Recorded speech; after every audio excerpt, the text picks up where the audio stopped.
Estamos no ar. Boa noite, Lauro. Lauro foi o primeiro hoje. Boa noite, Lauro.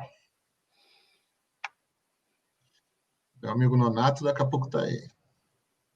Nonato é um cara que desde a primeira ele tá junto com a gente. É um cliente nosso que tem uma fábrica no interior do Pará.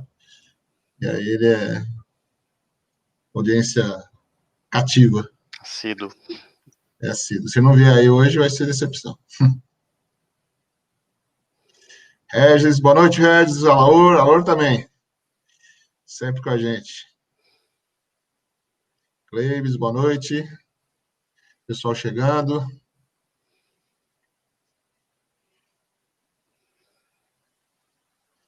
Hoje vamos falar de balcão eletrônico de energia elétrica. Boa noite, Débora. Boa noite, Luiz. Boa noite, Rodrigo. William. Carlos Eduardo também, mais uma vez. Boa noite, Carlos. Pessoal chegando.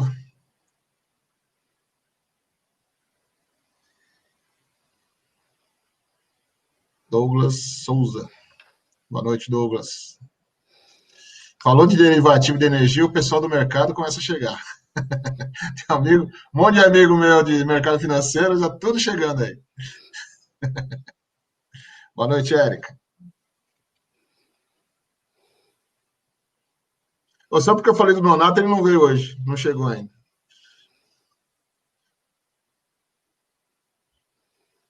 Bom, vamos começar.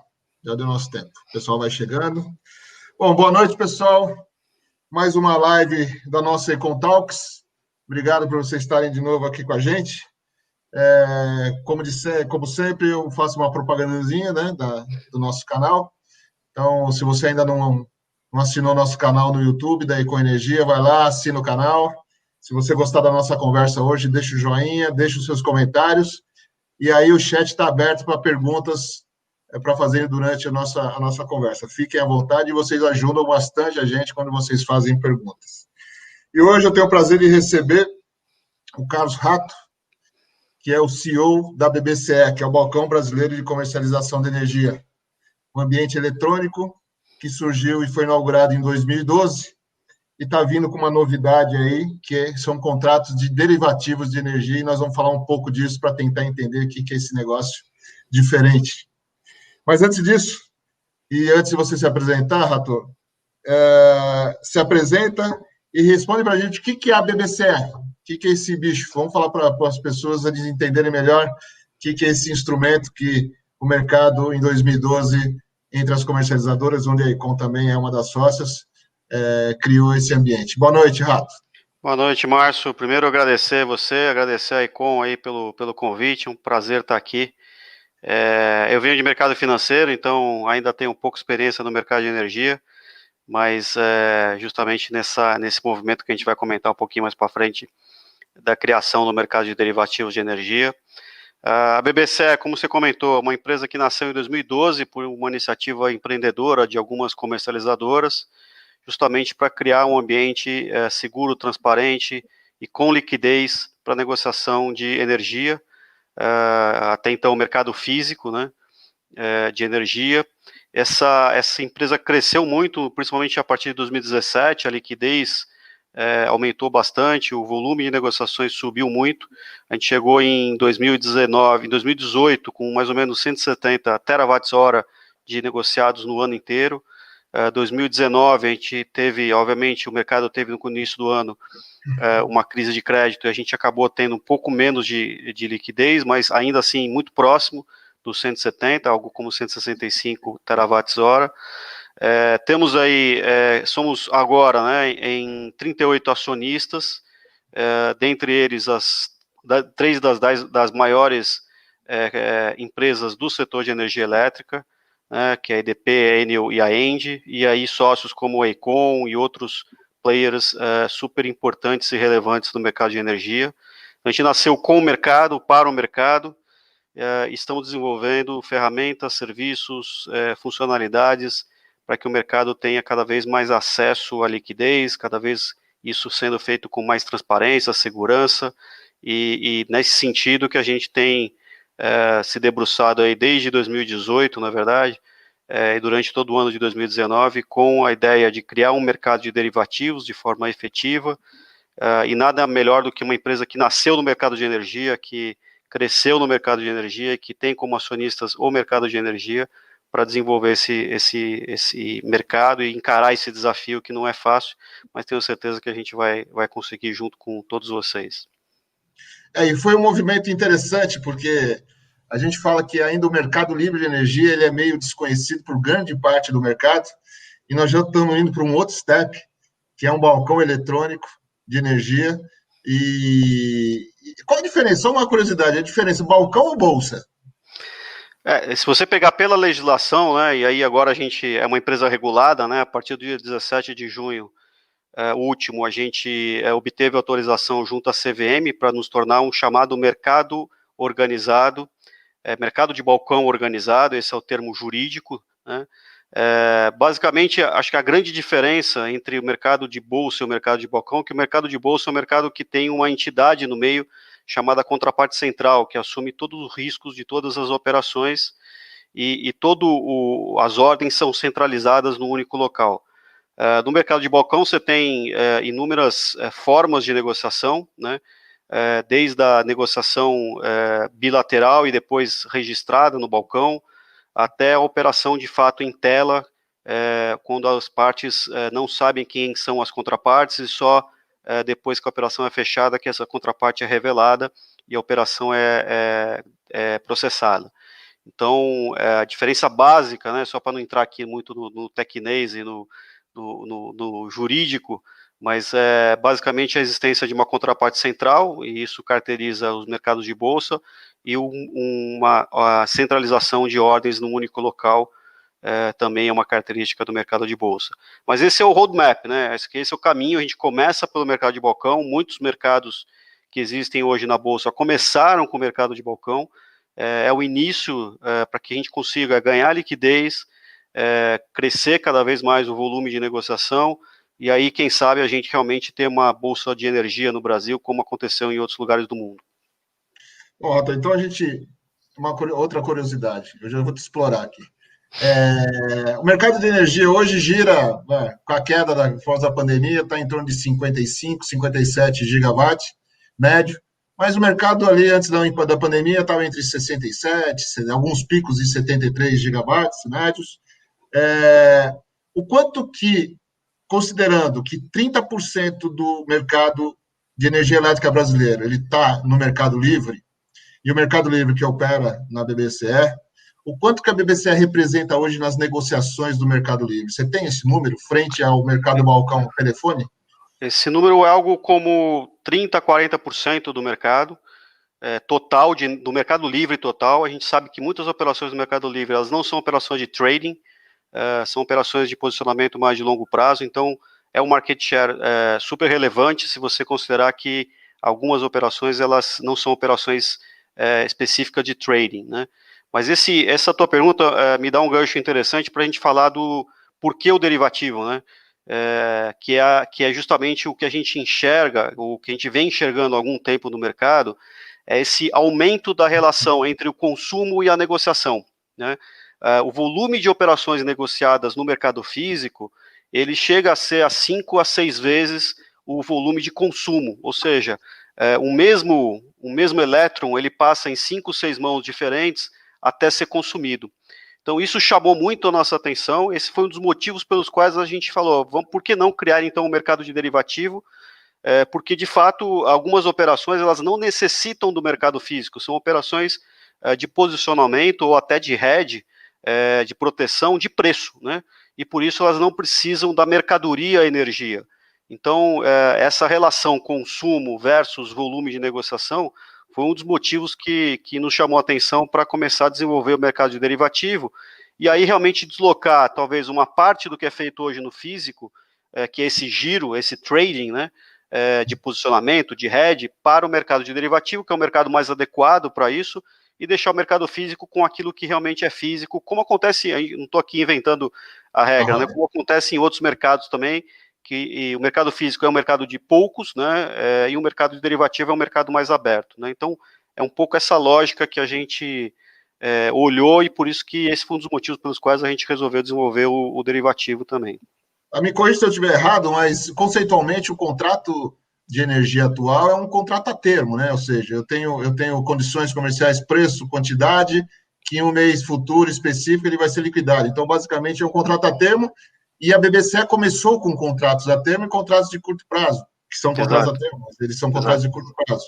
Então, é o que você falou, é um giro da quantidade de energia frente àquilo que efetivamente é consumido.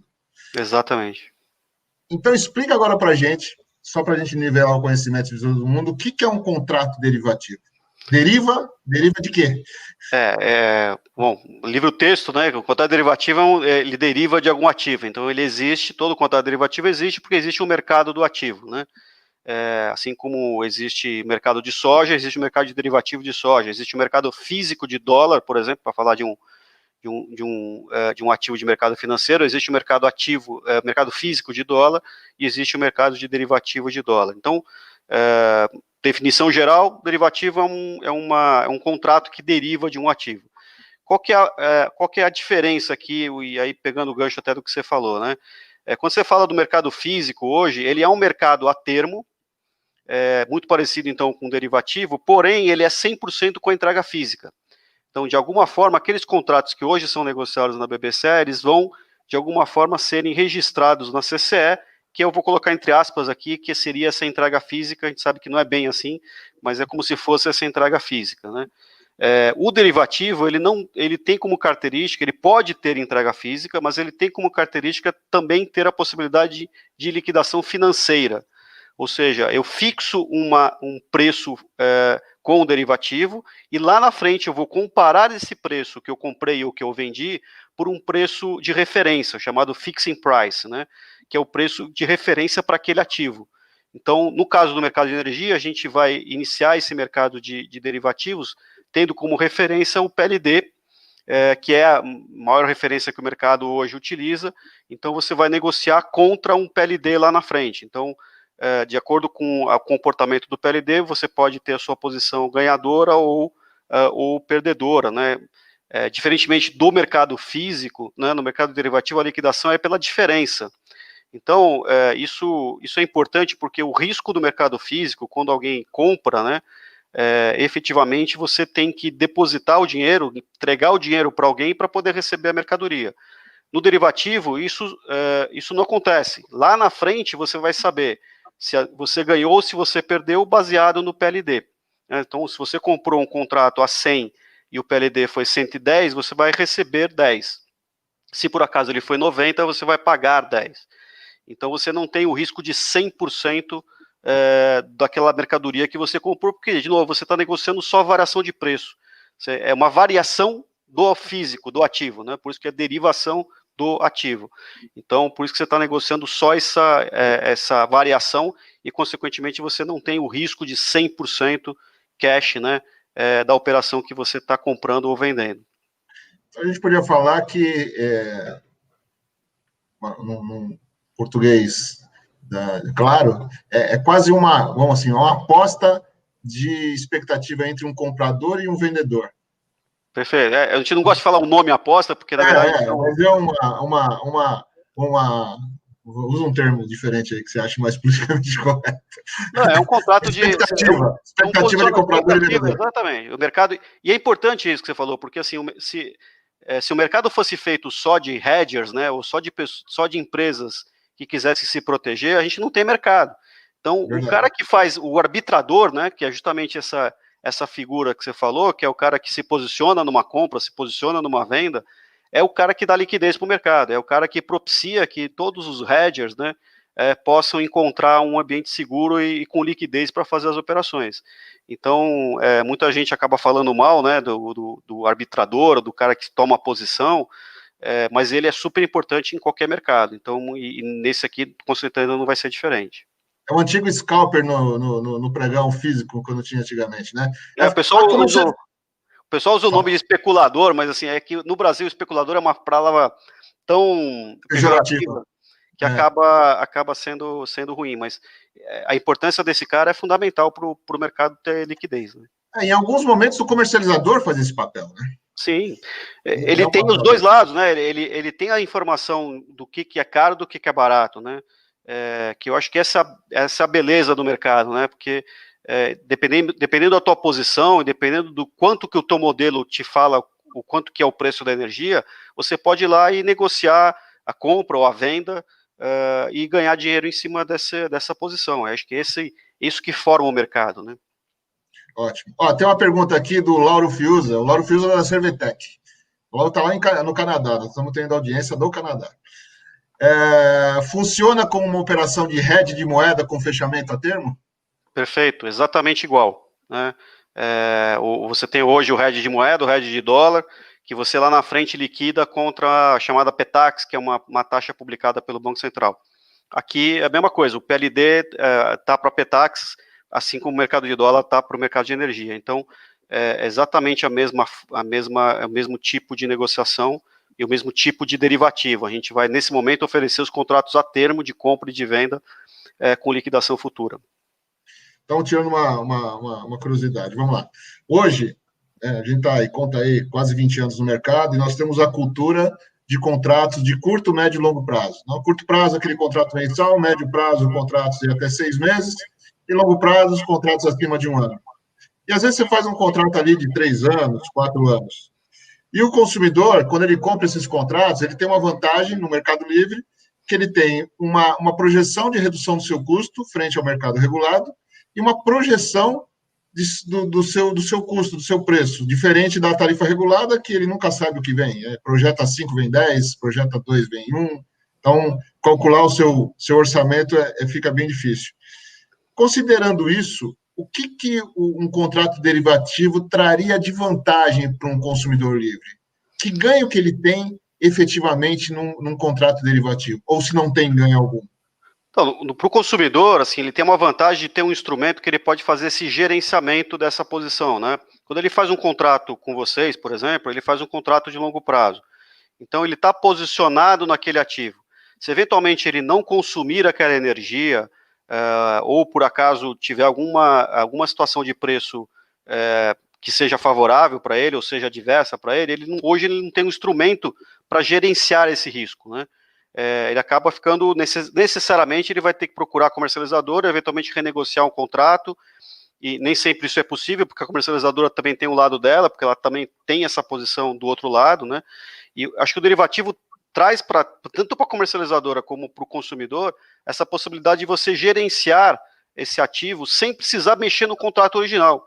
Você continua lá com o contrato original do mercado físico, mas você cria, eu acho que durante esses próximos 6 meses eu quero vender essa energia porque eu não vou consumir toda ela. Então você pode fazer essa venda dentro do mercado financeiro e determinar um preço para isso. E você, do outro lado, você está redeado, porque de fato você vai receber a energia porque você tem um contrato de compra dessa energia. Então ele te permite você fazer umas operações combinadas entre o físico e o derivativo, de tal forma que você possa administrar melhor esse risco do preço da energia. E uma coisa que você falou que é de longo prazo também, que eu acho que o derivativo ajuda, o fato de não ter uma entrega física, talvez permita que você possa fazer operações de mais longo prazo. Hoje no mercado físico, principalmente na tela e algumas operações registradas também, o prazo maior é de 2, 3 anos no máximo. Talvez aqui você consiga encontrar alguém que possa te dar um hedge de uma operação de mais longo prazo, né? Para que você possa ter uma visibilidade melhor, por exemplo, de um financiamento, de uma planta, por exemplo, que você queira trabalhar e entender um pouco mais qual que seria esse horizonte de longo prazo, e eu acho que o derivativo permite isso, porque ele não está linkado à entrega física, né?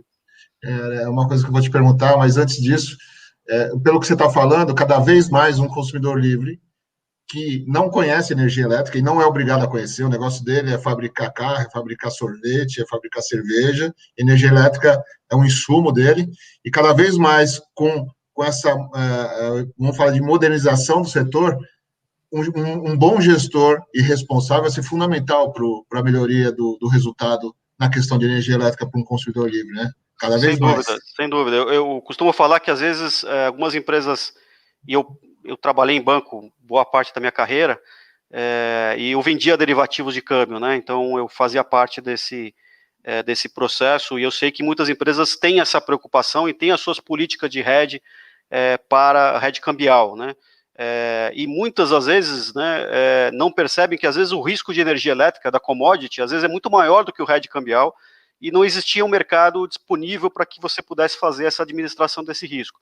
E é o que a BBC está trazendo agora, para que tanto as comercializadoras e os clientes dela, através das comercializadoras, possam fazer essas operações. Então, mais um ativo, mais uma exposição que as empresas podem administrar de uma forma mais eficiente, conforme você falou.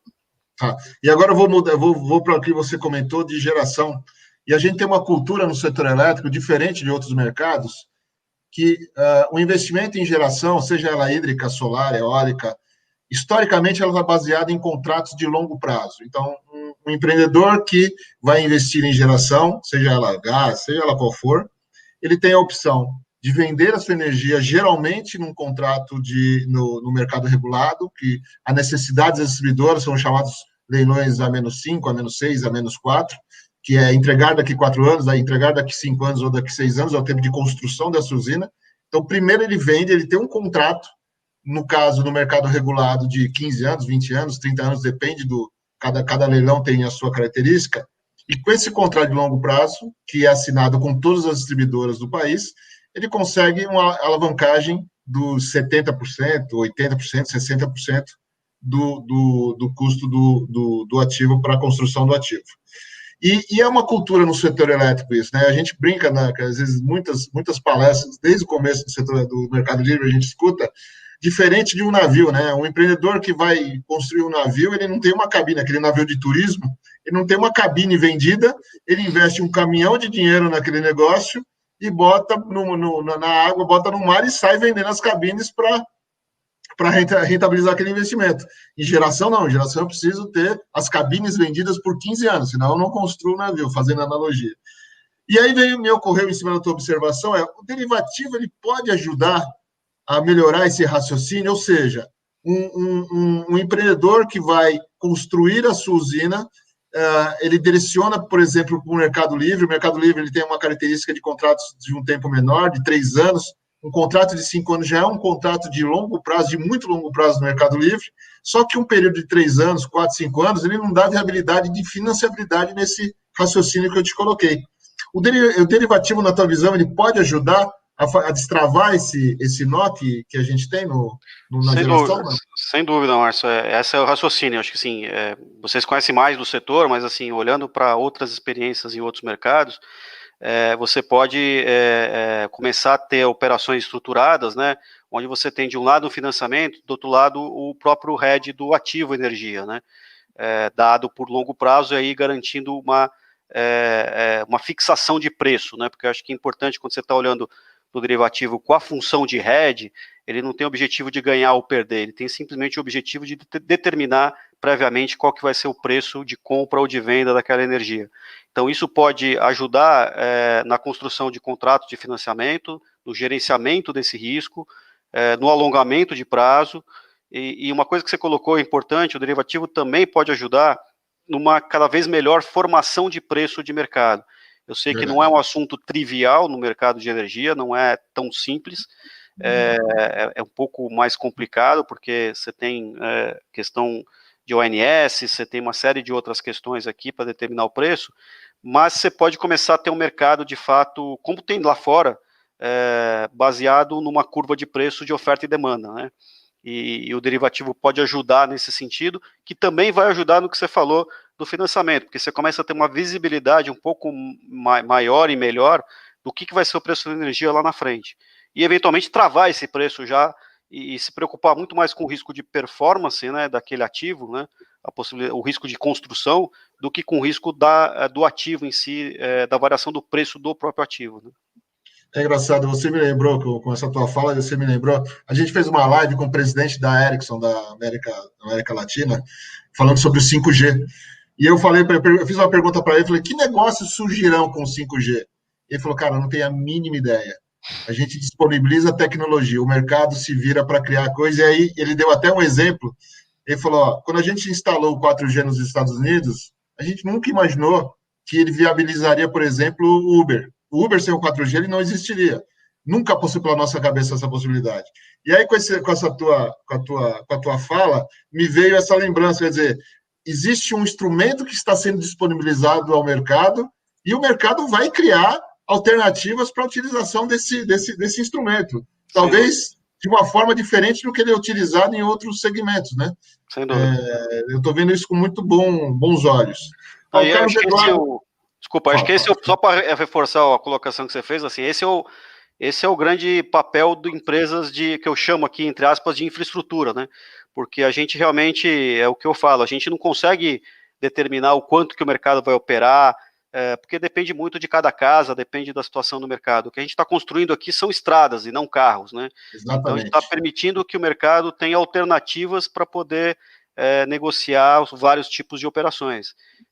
A gente realmente, assim, a gente faz um business plan, obviamente, mas a gente pode ser que o mercado seja muito maior ou cria-se outras alternativas que a gente aqui não está nem pensando.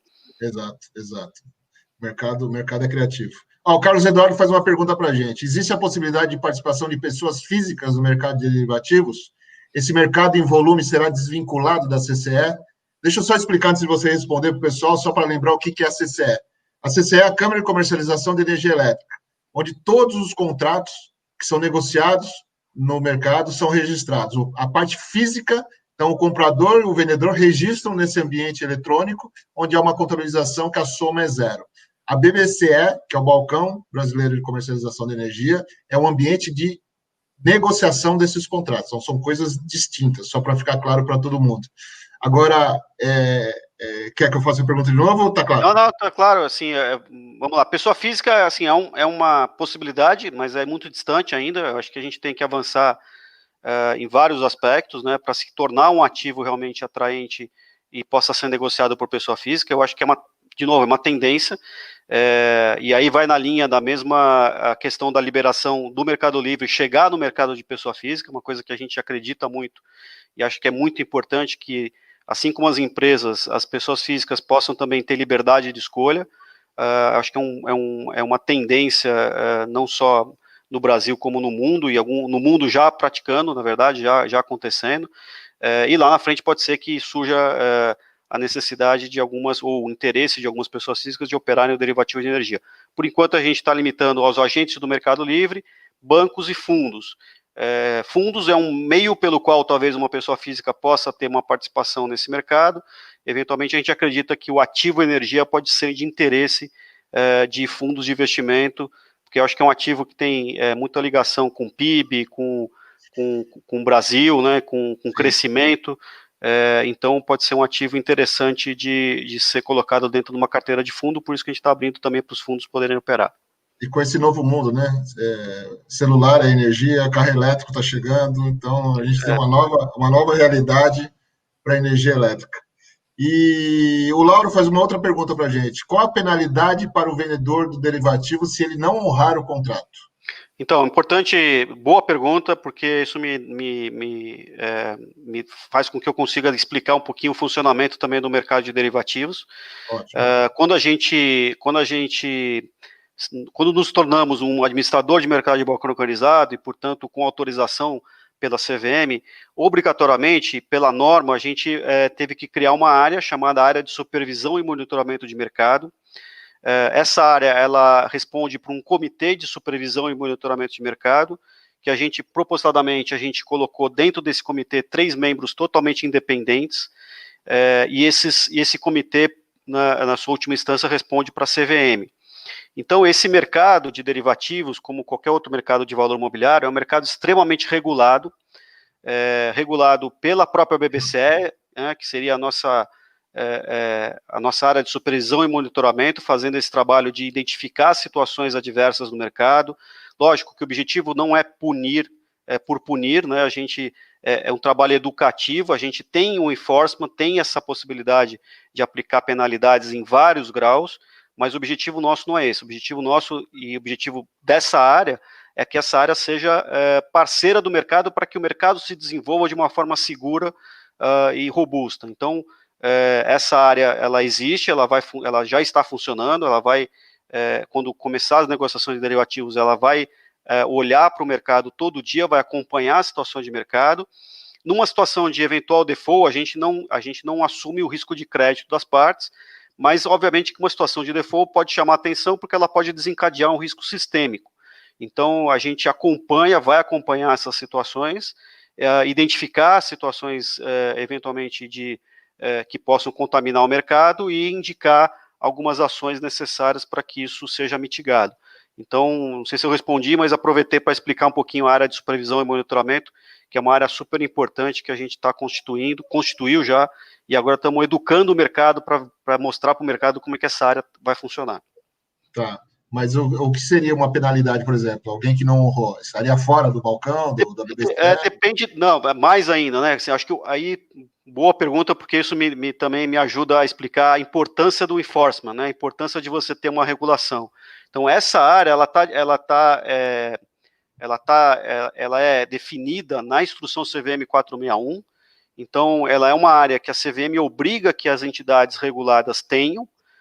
Então essa área é uma primeira área de controle e de supervisão de mercado. As penalidades dependem do caso, porque pode ser desde uma punição leve, uma carta de advertência, até eventualmente uma penalidade pecuniária, né? Exigir que você pague um determinado valor pelo prejuízo causado. Então, o que acontece? Essa área ela administra, faz esse monitoramento, identifica alguns casos, esses casos, às vezes as penalidades são menores, então isso se aplica diretamente. Dependendo da situação, esses casos são levados a esse comitê de supervisão e monitoramento de mercado, que fica numa instância superior. Esse comitê tem como função julgar os casos e aplicar outras penalidades, se for o caso, e ainda assim você tem uma instância superior, que é a própria CVM, né? Então a CVM pode aplicar penalidades, se identificar condutas irregulares, e pode inclusive encaminhar o caso para o Ministério Público e eventualmente até ter uma punição ainda maior.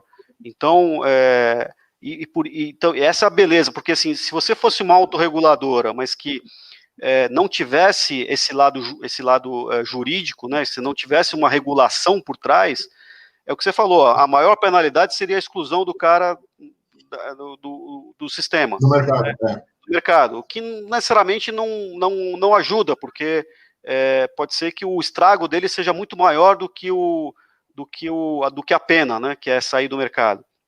Então, por isso que a gente acredita muito nesse sistema de autorregulação, que tem uma regulação por trás, mas, de novo, o objetivo é que o mercado saiba que existe alguém olhando e cuidando do mercado, né, para que realmente condutas inadequadas não sejam aceitas e sejam devidamente punidas de acordo com o grau. Às vezes a gente vê, minha experiência de CETIP, né, eu trabalhei 7 anos lá, a maior parte dos casos eram casos de erro operacional, que a gente acabava até trabalhando junto para que isso não acontecesse mais. Então, dificilmente a gente acredita que dificilmente o mercado vai fazer alguma coisa muito grave. Porém, a área está lá para isso, a área tem seus ferramentais, né, para que possa aplicar as penalidades cabíveis. Mas é assim que funciona. E no guarda-chuva CVM, né? Isso, e no guarda-chuva CVM, que é importante, né? No mercado físico, similar a isso seria o papel que a CCE tem, né, pela resolução da ANEEL, para fazer isso. Então, é mais ou menos similar, porém, na CVM, a gente, por um mercado financeiro ser um mercado que já passou por várias crises, talvez seja isso, né, a gente aperfeiçoou muito a questão regulatória, tanto para derivativos como para qualquer valor mobiliário. Fico contente, estamos caminhando para um bom caminho. Para quem começou esse mercado lá em 2002 e construiu o primeiro contrato, que não sabia nem como era o contrato de energia, estamos indo longe demais. Eu fico feliz em escutar isso. Me fala uma coisa, a BBCE hoje, ainda por ser uma plataforma balcão, as contrapartes elas se auto-avaliam na questão de crédito e há uma abertura, o quanto, por exemplo, eu, Márcio, abro um crédito de X mil reais para o Rato poder operar comigo. Se eu não quiser operar com alguém, eu não quiser dar crédito para alguém, eu não dou. Se eu quiser aumentar o crédito, eu aumento, e é mais ou menos o que acontece nas mesas pelo telefone. Com o derivativo, esse mecanismo vai exigir algum tipo de garantia, algum tipo de mecanismo diferente do que a gente tem hoje? Não, a gente vai começar, né, com muito similar ao que tem hoje, mas tem que levar em consideração que o risco de crédito do derivativo é bem menor do que o risco de crédito de uma operação do físico, né? Só lembrando, quando você compra alguma coisa no físico, você acredita a tua parte, na parte vendedora, no valor total dessa compra. No derivativo, você pode, às vezes, nem ter o risco de crédito, porque dependendo da oscilação, se você comprou energia a 100 e o mercado foi para 110, né, você tem o risco de crédito, porque você vai receber de alguém 10, né? Mas se o mercado foi para 90, quem tem o risco de crédito é a tua contraparte, não você, né? Sim, Então sim. você pode, a característica o risco de crédito derivativo é um risco de crédito variável de acordo com a situação do mercado, de acordo com as variações do mercado, né? Então pode ser que você tenha, pode ser que você não tenha aquele risco de crédito. Mas independentemente disso, é um risco de crédito entre as partes, da mesma forma que é o risco de crédito do mercado físico, com essa diferença, né? O risco de crédito do derivativo é um percentual sobre o valor que você está comprando, enquanto que o risco de crédito do físico, ele é 100% daquilo que você está comprando. Ele só muda isso quando tiver uma clearing, né? Isso só tem alguns estágios, né? E a gente vai perseguir esses estágios. A gente está olhando para a gente conseguir fazer algum serviço de liquidação nesse mercado também. Isso a gente conseguiria reduzir uma parte do risco sistêmico. Junto com liquidação, acho que tem como a gente trabalhar com o mercado para a gente começar a fazer uma gestão de garantias, ainda sem assumir risco de contraparte, mas possibilitar que a gente seja um agente neutro para gerenciar as garantias trocadas entre as partes, e eventualmente chamar mais garantia de acordo com o movimento de mercado de uma parte em relação à outra, e aí finalmente chegar num modelo de contraparte central. A questão da contraparte central, assim, não é uma questão de, costumo falar, né, construir uma contraparte central é uma questão de tempo, dinheiro e, obviamente, regulação. Porque é uma entidade que tem que ser regulada não só pela CVM, mas também pelo Banco Central, porque tem ligação direta com o sistema de pagamentos. A questão não é nem tanto essa, né? Se a gente tivesse, dada a volatilidade do mercado hoje, dada a liquidez do mercado hoje, se eu tivesse que colocar uma contraparte central, a margem requerida seria muito grande, né? A contraparte central, ela não existe, não é uma solução mágica, ela não existe para, não tem uma entidade que vai vir aqui assumir o risco de todo o mercado e não cobrar por isso. Além da própria margem da contraparte central, né, tem a margem de garantia que ela vai exigir dos participantes. E essa margem de garantia é totalmente proporcional à volatilidade. Quanto maior a volatilidade e menor a liquidez, consequentemente, maior é a margem requerida, né? Por que a liquidez, né? Porque uma coisa é a volatilidade, lógico, quanto mais volátil, mais eu vou ter que me precaver para situações de alta ou de baixa. A questão da liquidez é quanto menos a liquidez, mais tempo eu tenho para me desfazer de uma posição. Então, consequentemente, o meu risco aumenta, porque eu vou ter que continuar com aquela posição por um tempo, e se eu não encontrar alguém que me faça uma posição contrária, alguém que me ajude a sair daquela posição, eu vou continuar acumulando risco. Então, liquidez não tão alta e volatilidade alta fazem com que o risco seja muito grande e, consequentemente, a margem de garantia tornaria hoje, no mercado hoje, como está, praticamente inviável a realização de uma operação. Mas independente disso, o resumo que eu tiro, o Rato, é que o mercado ele fica mais seguro até para o consumidor livre, né? Hoje, um comercializador ou um gerador que vende um contrato, ele tem uma via única que é um contrato de energia. Ele não tem uma proteção para uma variação do seu negócio. Então, na verdade, ele vem solidificar mais ainda o mercado livre de energia, né? E é um caminho, tá? Assim, não sei se eu deixei claro, mas assim, é uma construção. Eu tenho certeza absoluta que nós, BBC, estamos perseguindo isso, né?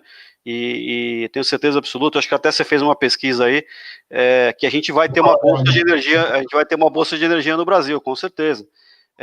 Só a gente precisa criar as condições para que isso aconteça, porque às vezes a gente acha que é simplesmente chamar alguém para assumir o risco de todo mundo, e não necessariamente isso é verdade, porque ninguém vai vir assumir o risco de graça, né?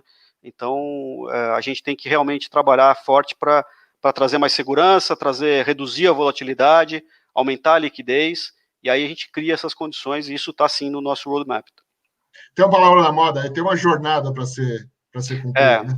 Buzzwords, né? Exatamente.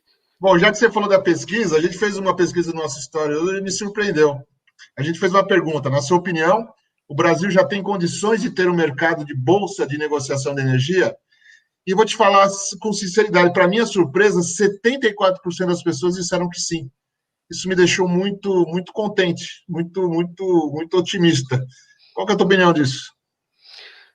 Assim, só reforçando o que eu falei, né? Assim, acho que eu tenho certeza que a gente realmente tem condições. De novo, a gente precisa criar junto com o mercado essa jornada, né? Usando essa palavra, e chegar lá. Eu acho que o mercado de energia do Brasil é um dos 10 maiores do mundo, deve ser por aí. Então, não tem por que a gente não ter uma bolsa de energia no Brasil. E é interessante porque toda iniciativa de bolsa de energia, isso que me deixa muito satisfeito, um dos motivos pelos quais eu vim fazer parte do time da BBCE, é que todas essas iniciativas que você vê ao redor do mundo são iniciativas que vieram do mercado de energia, né? A própria ICE, né, nasceu depois da quebra da Enel, a EEX na Europa, né, embora seja hoje uma empresa que está debaixo do grupo de Deutsche Börse, mas é uma empresa que opera independente, né? Ela tem a sua sede em Leipzig e opera o mercado de energia de forma independente da própria Deutsche Börse. Enfim, Índia, que está construindo uma bolsa de energia também. Enfim, a própria EX, com uma experiência nos Estados Unidos também, de a Nodal, que hoje rivaliza com a ICE, que também nasceu do mundo de energia. A Colômbia tem uma bolsa avançada, né? A Colômbia também tem uma iniciativa interessante nesse sentido. Então, eu acho que toda iniciativa de bolsas de energia, elas nasceram do mercado de energia, né? Então, eu acho que essa jornada, né, que a gente quer traçar junto com a BBCE e junto com os nossos acionistas e clientes aí, para a gente chegar realmente a ser a Bolsa Brasileira de Energia. Ótimo, muito legal. É a oitava economia do mundo, né? Tem que ser, no limite, é 10º consumo, maior consumo de energia, com certeza. O Regis da Honda faz uma pergunta para a gente aqui. Pela BBCE, a chamada de margem semanal seria viável? O que eu falei, quando eu comecei a ouvir falar dessa questão de margens, de chamada de margem na CCE, eu estava começando a chegar no mercado, falei, pô, sou pato novo, não vou ficar dando muito palpite aqui, mas estava parecendo mais pré-pagamento do que margem, né? Porque quando você fala de margem, necessariamente você tem que entender qual que é a exposição. Você falar de margem sem saber qual que é a exposição é puro chute, né? Quanto que eu vou cobrar de margem da Econ se eu não sei qual que é a exposição da Econ? Não tem como, né? É um pré-pagamento, aí é outra coisa, não é margem, né? Você vai pré-pagar uma parte das operações que você faz, você vai ter que mostrar que você tem dinheiro aqui para fazer. Isso não é margem, isso é pré-pagamento. Ou pelo menos pré-liquidação, né? Para que você possa continuar com a operação. Então, assim, de novo, criar um conceito de margem, o margem está intimamente ligado com o tamanho da exposição. Então, primeira coisa, ter informação da exposição, isso é super importante. Então, só pode cobrar margem quem tem a informação da exposição. Segundo, mesmo que cobre essa margem, a questão vai ser o quanto que vai ser essa margem, porque não existe solução mágica, não existe alguém aqui que vai achar que cobrando 10% da operação consegue garantir o risco de todo mundo. O risco é muito maior que esse, né? A gente fez alguns estudos lá, pelo menos 30%, 40% do contrato como margem, considerando a volatilidade e a liquidez no mercado, o que torna inviável hoje, nesse cenário, você solicitar uma margem de garantia. Então, por isso que eu acho que a gente tem que caminhar, não necessariamente, não podemos sair de um mercado totalmente balcão e chegar no mercado de bolsa, né? É um salto muito grande, acho que a gente tem que cumprir algumas etapas, e eu acho que a gestão de colátero é uma delas, né? A gente tem que cumprir, né, e começar a fazer gestão de garantias, diminuir o risco sistêmico, porque quando você pensa na forma de liquidação hoje no mercado de energia, ele é muito ainda bilateral, né? é muito 1 a 1, acho que, não sei se tem alguém aí das áreas operacionais das comercializadoras, com certeza sabem o caos que é o sexto dia útil, né, de operacionalização, de receber, de pagar e etc. Eu sei. Então, eu acho que tem como a gente trazer um pouco mais de segurança e diminuir esse risco sistêmico, né? E aí sim a gente começar a criar as condições para solicitar margem. De novo, qualquer discussão de margem sem saber o tamanho da exposição, e hoje ninguém sabe o tamanho de exposição no mercado, nem a própria CCE, é puro chute para mim. O Regis, eu converso bastante com ele. O Regis é da Honda Automóveis. A Honda Automóveis é cliente da Econ desde 2006. Eu converso bastante com ele. Eu vou tentar, talvez, traduzir um pouco a pergunta dele, que eu acho que, pelo que eu conversei com ele já algumas vezes, é um pouquinho diferente. Talvez seja o seguinte: como eu tenho hoje, o ano que vem vai mudar, vai virar preço horário, mas hoje, como eu tenho um preço semanal de PLD na CCE, e no final das contas, lá na frente, o que vai determinar o preço no curto prazo, mensal, vai ser o PLD, talvez a pergunta dele venha ligada a isso, ou seja, o Márcio fez um contrato com o Rato de 1 mega, a um preço para janeiro de 2021 de X, e semanalmente eu vou ter variações do PLD. Então, quando eu fechei com você, o PLD estava 50. Semana que vem ele foi para 60. Então, se ele foi para 60, existe uma liquidação entre eu e você. Para a outra semana, ele foi para 40. Existe uma outra liquidação. Então, o operacional disso vai ser uma loucura. Mas talvez seja essa a pergunta que ele fez. Perfeito. Me corrija se eu estiver errado, né? Aí é a liquidação, né? Quer dizer, você fazer o que a gente chama de market to market, né? Fazer uma liquidação parcial da variação de preço, né? É isso aí, é isso aí. Depois me corrija, Regis, se eu estiver errado, me corrige aí. Mas o derivativo pode ajudar também nesse sentido. Você pode fazer um gerenciamento sem precisar fazer a liquidação. Verdade, verdade. Boa observação. Na tua visão, o que a gente falou um pouco, mas especificamente, o que comercializadores e geradores se beneficiam com esse instrumento? Eu acho que é um mercado que tende a ser um mercado muito mais líquido que o mercado físico, que já é relativamente líquido, mas é um mercado de derivativos que tende a ser muito mais líquido. O que você falou, a gente está construindo a estrada, acho que cria oportunidades aqui dos comercializadores de fazerem operações com seus clientes de forma estruturada, né, possibilidade de fazer algumas operações de hedge para seus próprios clientes e registrar com a gente.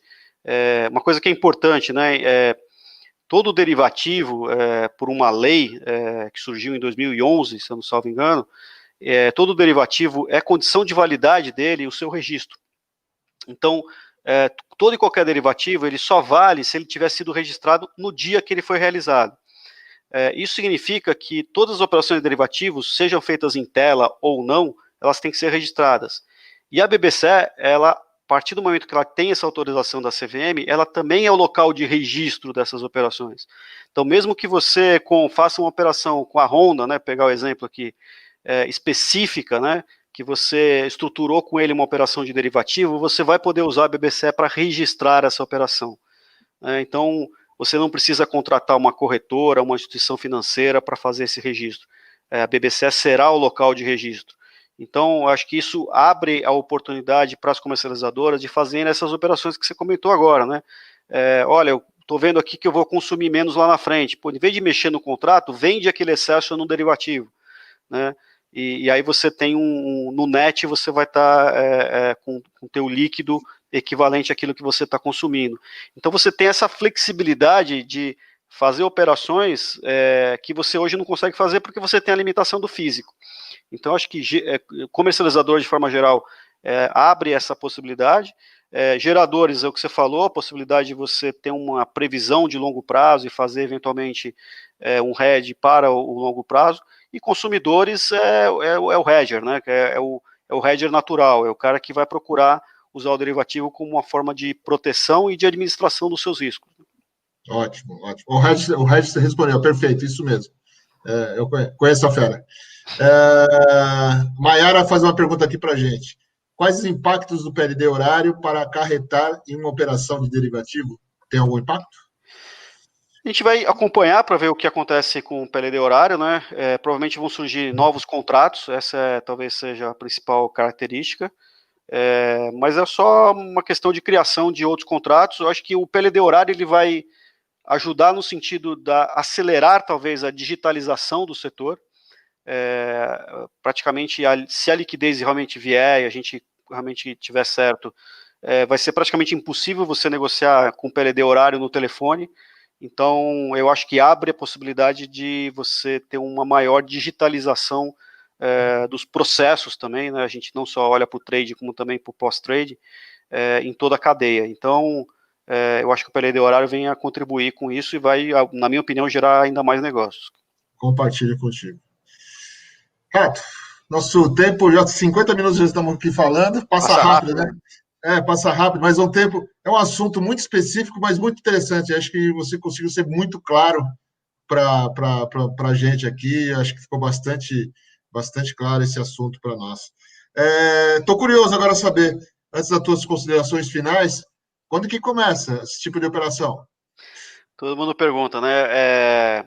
Então, o que a gente tem feito é uma coisa muito cautelosa e programada, né? A gente tem feito testes da nossa plataforma com o mercado. Durante final de julho e todo o mês de agosto, a gente tem feito alguns testes. A gente também tem procurado fazer um trabalho educacional. A gente realmente tem uma responsabilidade, a gente assume essa responsabilidade de ensinar o mercado a fazer os derivativos, ensinar como é que você registra, como é que você calcula risco de crédito, como funciona a área de supervisão e monitoramento. Então, a gente tem procurado primeiro fazer esse trabalho para que a gente possa efetivamente, quando lançar, realmente a gente está com um ambiente seguro e com todo o mercado preparado para negociar derivativo. Eu não gosto de cravar uma data, porque vai depender muito do mercado e dos traders, né, que nos ajudam muito nesse processo, mas eu acredito que vai ser muito breve, que a gente vai ter essa segurança para poder começar as operações, e fica aqui o compromisso. Se você quiser, a gente volta aqui depois, quando estiver começando, para a gente falar dos números e como é que está esse mercado. Mas eu vou te pressionar, esse ano ainda? Com certeza, com certeza. Esse ano com certeza. E a gente começa, e acho que é importante que a gente faça esse passo de uma forma bastante sólida, segura e junto com o mercado, né? Então, esse é o nosso objetivo principal. Eu, pessoalmente, queria te parabenizar pelo teu trabalho. O Paulo Toledo, que é meu sócio, está acompanhando a gente aqui também. Ele foi conselheiro da BBC durante muito tempo. Eu fico no bastidor, né? Ele vai na reunião e volta e me conta tudo o que aconteceu. Mas eu estou por dentro, então eu queria te parabenizar. Você chegou para dar um novo passo dentro da BCE. O primeiro desafio foi a gente colocar de pé o balcão, e agora o desafio é fazer com que ela crie uma representatividade dentro do setor que nunca existiu. Então, antes de qualquer coisa, eu queria te parabenizar pelo trabalho, que você está fazendo um belo trabalho. Obrigado, Econ, aí, porque assim, o Paulo sempre foi um conselheiro bastante atuante e sempre deu todo o apoio aí para a gente desenvolver. E lógico, como acionista também é muito importante ter vocês lá dentro, e contem com a gente aí. O objetivo é esse, né? Desenvolver junto com o mercado. Sim. Você, como CEO da BBC, quais são as suas considerações finais?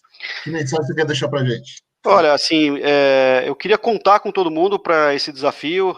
Não é um desafio fácil. A gente acha que a gente tem condições para desenvolver, fazer com que esse mercado realmente cresça, se a gente fizer de forma correta, se a gente fizer com o mercado e para o mercado. Então, como considerações finais, eu queria realmente abrir as portas da BBC para quem quiser conhecer mais, para quem quiser entender um pouco mais, convidar as pessoas a nos acompanharem aí nas redes sociais, os nossos webinars que a gente tem feito com o mercado, sobre educação, sobre risco de crédito, sobre supervisão e monitoramento, acompanhar essa evolução. Enfim, estamos com as portas abertas, e agradecer a todos os acionistas, clientes que têm realmente nos ajudado muito para que a gente possa fazer esse desenvolvimento de forma segura e principalmente sustentável, né? Ótimo. Você me deu uma outra lembrança, cara. Eu falo que eu uso um termo que é verdadeiro. Quando a gente iniciou lá em 2002, eu falo que as reuniões de prospecção não eram reuniões de prospecção, eram reuniões de catequização no Mercado Livre para as indústrias. E o que você está me falando, eu estou tendo esse mesmo sentimento. Você vai ter um papel de catequização do que é esse mercado de derivativos para o setor de energia, o setor elétrico, o mercado livre de energia, e não tenho dúvida, daqui 3, 4, 5 anos, esse mercado vai ser muito maior em função desse movimento do que ele é hoje. Sem dúvida, sem dúvida. Rato, queria te agradecer muito. Imagina, obrigado, velho. Aceito o nosso convite, foi muito agradável de escutar, foi esclarecedor, e obrigado mesmo, obrigado pela tua presença, viu? Eu que agradeço aí, conte com a gente aí, a hora que precisar. Obrigado. Pessoal, quem não curtiu a nossa página ainda no nosso canal no YouTube, vai lá, dá uma curtida, deixa o seu joinha se você gostou, deixa seus comentários, também ajuda bastante, a gente está sempre melhorando. E na quinta-feira que vem, às 7 horas, a gente se encontra de novo. Um abraço. Obrigado, Rato. Boa noite. Um abraço. Boa noite a todos. Um abraço.